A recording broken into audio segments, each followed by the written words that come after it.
Facilities AEM का दौरा भी किया। ये सेमीकंडक्टर बनाने की एक प्रमुख कंपनी है। प्रधानमंत्री मोदी की ये यात्रा भारत सिंगापुर के बीच सेमीकंडक्टर के क्षेत्र में निर्माण, कौशल विकास और रोजगार को बढ़ावा देना है।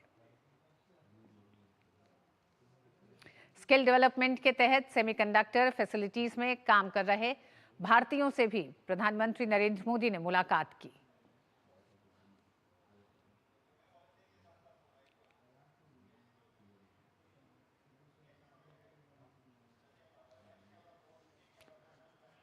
और भारत और सिंगापुर के संबंधों पर और चर्चा करने के लिए हमारे साथ हमारे विशेष मेहमान जुड़ गए हैं। Professor Sanjay Bhardwaj, school of international studies, JNU।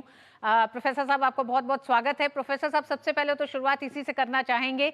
ये यात्रा बेहद अहम कई मायनों में मानी जा रही है। समझौतों पर जरूर बात करेंगे, लेकिन पहले जो अभी तक के संबंध रहे हैं अब वो तब्दील हो गए हैं संबंध रणनीतिक साझेदारी के तौर पर। इसको दोनों देशों के लिए किस मायने में कितनी बड़ी उपलब्धि आप मानते हैं?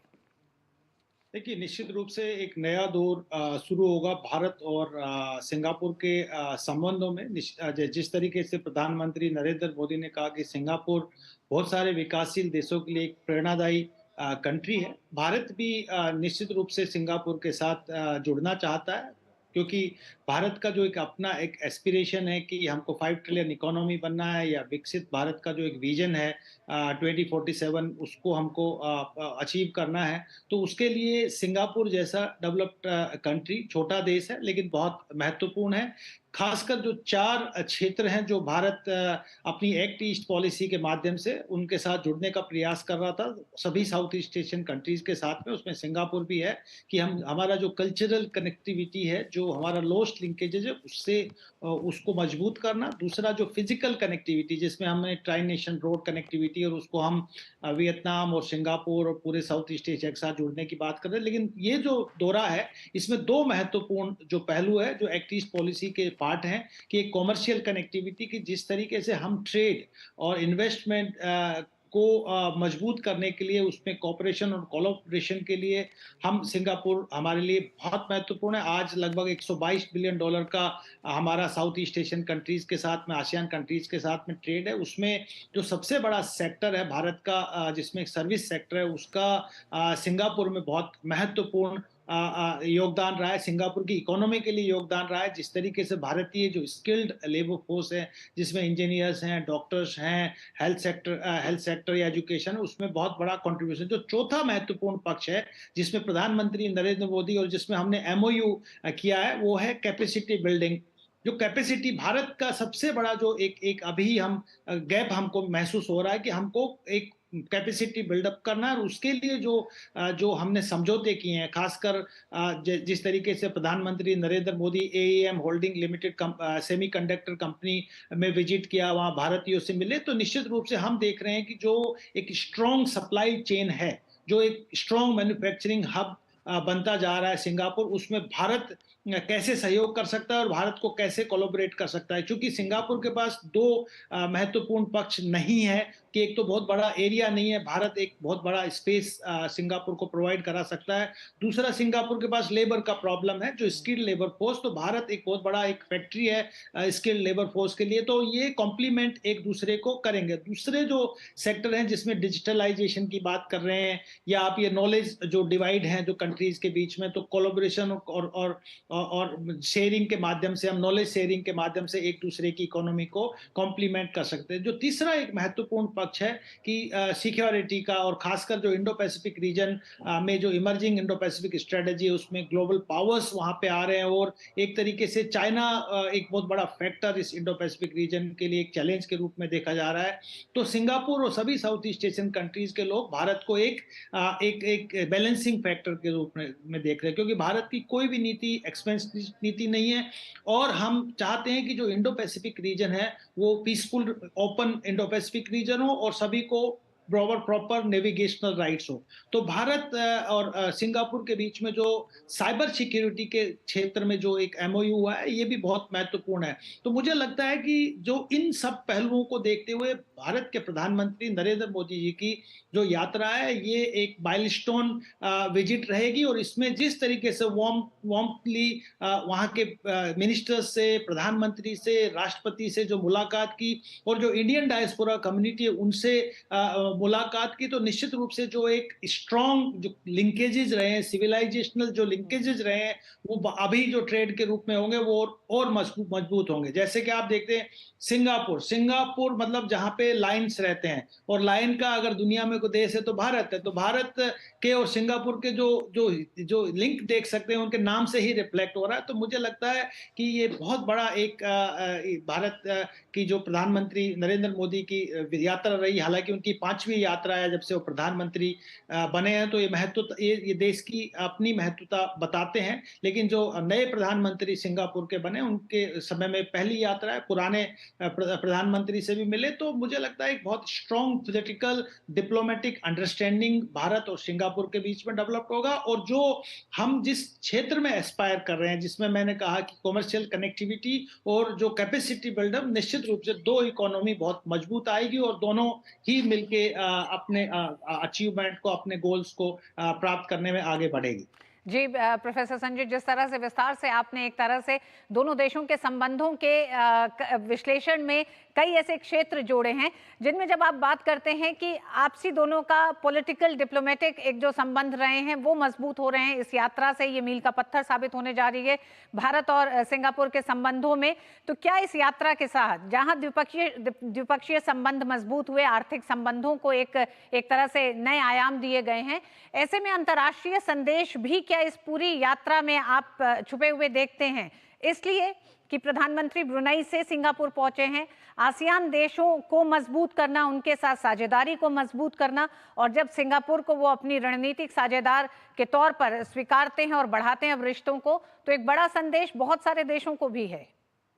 निश्चित रूप से आपने बिल्कुल सही कहा। जो हमारा जो ट्रांस रीजनल कनेक्टिविटी का जो एक स्कोप है, और जो एक प्रोजेक्ट्स हमारे चल रहे हैं, निश्चित रूप से ये विजिट एक रीजनल जो एशिया में इमर्जिंग इकोनॉमीज हैं, जो सिग्निफिकेंट इकोनॉमीज हैं, उनके बीच में अगर जुड़ाव होता है तो निश्चित रूप से ये ग्लोबल डिप्लोमेसी में एक दूसरे का सहायक होगा। एक पक्ष में और कहना सामने लाना चाहूंगा कि देखिए भारत प्रधानमंत्री नरेंद्र मोदी के नेतृत्व में एक बहुत बड़ा एक मिशन चलाया हुआ है कि clean energy, clean technology, green energy, और उसमें हमने जैसे इंटरनेशनल सोलर अलायंस की बात कही है, या हमारा जो विजन है कि 50% तक हम बाय 2030 हम क्लीन एनर्जी और क्लीन टेक्नोलॉजी की तरफ हम ट्रांसफर हो जाएंगे। तो निश्चित रूप से सिंगापुर, क्योंकि सिंगापुर इस क्षेत्र में बहुत एडवांस है, और भारत के साथ में जो चाहे वो सोलर सेक्टर हो, चाहे वो विंड एनर्जी हो, या हाइड्रोजन इलेक्ट्रिसिटी हो, ये सभी क्षेत्र जो है भारत को एक मजबूत भारत को एक मजबूत पार्टनरशिप देगा। जिस तरीके से सिंगापुर ऑस्ट्रेलिया के साथ में कोई एक स्ट्रॉन्ग इंडो पैसिफिक रीजन के थ्रू एक स्ट्रॉन्ग पार्टनरशिप, एक ट्रांसमिशन कॉरिडोर डेवलप हो रहा है, वो ऑस्ट्रेलिया, नॉर्दर्न ऑस्ट्रेलिया से, वेस्टर्न ऑस्ट्रेलिया से इंडोनेशिया होते हुए वो सिंगापुर आ रहा है। तो भारत भी अगर इस ट्रांसमिशन कॉरिडोर का पार्ट होता है, तो जो ग्रीन एनर्जी और क्लीन एनर्जी का जो एक भारत का अपना सपना है, और दुनिया भी निश्चित रूप से उस क्लाइमेट चेंज को देखते हुए, या जिस तरीके से ग्रीन हाउस इफेक्ट से ग्लोबल वार्मिंग हो रहा है, उससे लड़ने के लिए मुझे लगता है कि भारत और सिंगापुर बाकी देशों के साथ एक ग्लोबल पार्टनरशिप के माध्यम से इस एक बहुत बड़े जो ग्लोबल कॉमन्स है, जो कंसर्न है सबका, जो क्लाइमेट जस्टिस की बात कर रहे हैं, उसमें भी हम एक कदम आगे बढ़ेंगे। तो ये बात मान के चलिए कि भारत निश्चित रूप से एक लो अबाइडिंग कंट्री होते हुए एक पीसफुल डायलॉग और कोऑपरेशन के माध्यम से दुनिया को आगे बढ़ता देखना चाहता है। तो जिस तरीके से इंडो पैसिफिक स्ट्रेटजी डेवलप हो रही है, और उसमें जैसे भारत ने अभी क्वाड का भी मेंबर है, तो क्वाड निश्चित रूप से Australia, Japan, India and America जिस तरीके से आए हैं, तो उसमें उसको खाली मिलिट्री इंस्टीट्यूशंस के रूप में भारत नहीं देखता।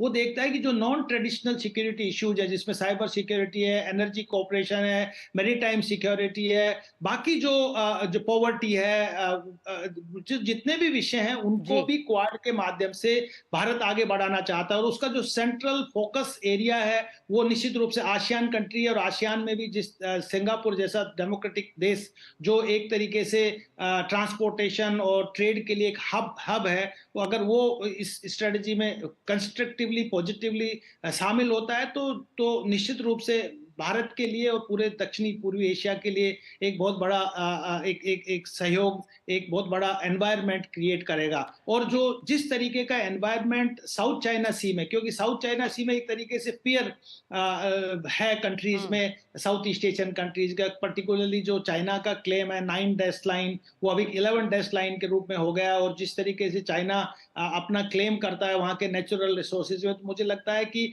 बाकी साउथ ईस्ट एशियन कंट्रीज को भी इस मुद्दे को लेके कॉन्फिडेंस आएगा और भारत आगे एक स्ट्रॉन्ग पार्टनरशिप के माध्यम से आगे बढ़ने का प्रयास करेगा। जी बिल्कुल प्रोफेसर संजय, जिस तरह से आपने बताया है, हिंद प्रशांत क्षेत्र या फिर दक्षिण चीन सागर, ये दोनों ऐसे क्षेत्र हैं जिनको लेकर, या भारत जिस तरह से इसको लेकर अपनी रणनीतियां बना रहा है और वैश्विक रणनीति में भारत की जो भागीदारी है, उसे देखते हुए सिंगापुर से संबंध बेहद अहम दिखते हैं। लेकिन ये इस पूरे दौरे में जहां एक संदेश हुआ है, तो दूसरी तरफ द्विपक्षीय संबंधों को और मजबूत करना।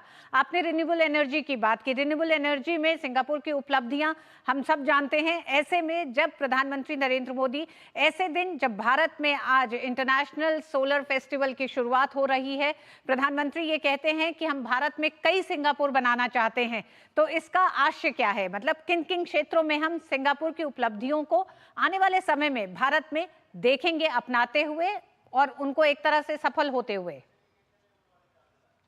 देखिए, एक और पहलू है इसमें, निश्चित रूप से ये भी एक जो clean energy, clean technology, green energy, मैं जिसकी बात कर रहा हूँ, उसी के साथ साथ एक जो आपने बहुत बड़ा महत्वपूर्ण पक्ष उठाया कि हिंद महासागर की सिक्योरिटी भारत के लिए और सिंगापुर दोनों के लिए बहुत महत्वपूर्ण, पर्टिकुलरली जो बड़ा एक ट्रेड होता है भारत का, लगभग आज के दिन 67 to 70% ट्रेड जो होता है वो हिंद महासागर से होते हुए मलक्का स्टेट होते हुए साउथ ईस्ट एशियन कंट्रीज में जाता है। वहीं पर जो बाकी देश हैं, चाहे जापान है, चाहे चाइना है, ये भी जो सारा ट्रेड होता है, चाइना का लगभग 85% एनर्जी ट्रेड मलक्का स्टेट, और भारत का एक strong naval military base Andaman Nicobar वहां पे मौजूद है। तो ये एक बहुत बड़ा एक सिक्योरिटी, एक अम्ब्रेला भारत सभी देशों के लिए प्रोवाइड कराएगा, being in Andaman Nicobar island. तो ये एक पहलू हुआ। लेकिन जो दूसरे पहलू है कि जो भारत निश्चित रूप से एक स्ट्रॉन्ग ट्रेड एंड पार्टनर बनना, ट्रेड के सेक्टर में या इन्वेस्टमेंट के सेक्टर में पार्टनर बनना चाह रहा है। जिस तरीके से ताइवान ने अभी रिसेंटली बड़ा इन्वेस्टमेंट सेमीकंडक्टर के क्षेत्र में किया, लगभग $5 बिलियन का इन्वेस्टमेंट ताइवान ने भारत में किया है। तो ये बात मान के चलिए कि भारत भी उस स्ट्रॉन्ग सप्लाई चेन या जो मैन्युफैक्चरिंग हब जो है, वेबर जो पार्क है, उसका पार्ट बनना चाहता है। तो निश्चित रूप से ये जो प्रधानमंत्री नरेंद्र मोदी की जो विजिट है, ये जो 4 महत्वपूर्ण समझौते हुए हैं, खासकर जो digitalisation, cyber security, knowledge and sharing and mobility के सेक्टर में, ये निश्चित रूप से कौशल विकास करेगा। ये निश्चित रूप से जो दोनों देशों के बीच में जो टेक्नोलॉजी के क्षेत्र में है, कॉपरेशन और कोलैबोरेशन को आगे बढ़ाएगा। और इसमें भारत एक स्ट्रॉन्ग आईटी सॉल्यूशन प्रोवाइड कराता है, वो भी सिंगापुर के लिए महत्वपूर्ण होगा। जी हाँ, बिल्कुल। प्रधानमंत्री नरेंद्र मोदी की सिंगापुर यात्रा कई मायनों में बेहद अहम मानी जा रही है, जहां एक तरफ बड़े समझौते हुए हैं, बड़े क्षेत्र रहे हैं। इस समझौते में सेमीकंडक्टर को लेकर भारत, सेमीकंडक्टर के क्षेत्र में भारत मैन्युफैक्चरिंग हब के तौर पर भविष्य में उभरना चाहता है। उस लिहाज से भी सिंगापुर से जो इस क्षेत्र में समझौता हुआ है, बेहद अहम हुआ है। प्रोफेसर संजय ने बहुत विस्तार से रखा कि किस तरह से प्रधानमंत्री की सिंगापुर यात्रा के अपने अंतर्राष्ट्रीय मायने भी हैं और साथ ही साथ द्विपक्षीय संबंधों को नया अध्याय, नई परिभाषा देते हुए अब ये प्रधानमंत्री की यात्रा लगभग अपने समापन की ओर बढ़ रही है। आज दूसरा दिन है, 2 दिन की ये यात्रा है। प्रधानमंत्री अभी भी सिंगापुर में मौजूद हैं। बहुत-बहुत धन्यवाद प्रोफेसर संजय पूरी जानकारी के लिए। और प्रधानमंत्री की सिंगापुर यात्रा से सेमीकंडक्टर के क्षेत्र को बढ़ावा मिलेगा, साथ ही भारत की तकनीकी क्षमताओं के विस्तार और दोनों देशों के बीच गहरे आर्थिक संबंधों को मजबूती मिलेगी। दूरदर्शन संवाददाता अक्षय डोंगरे ने सेमीकंडक्टर परीक्षण कंपनी AES होल्डिंग्स के अध्यक्ष से खास बात की है। ये वही कंपनी है जिसका प्रधानमंत्री नरेंद्र मोदी ने आज दौरा किया।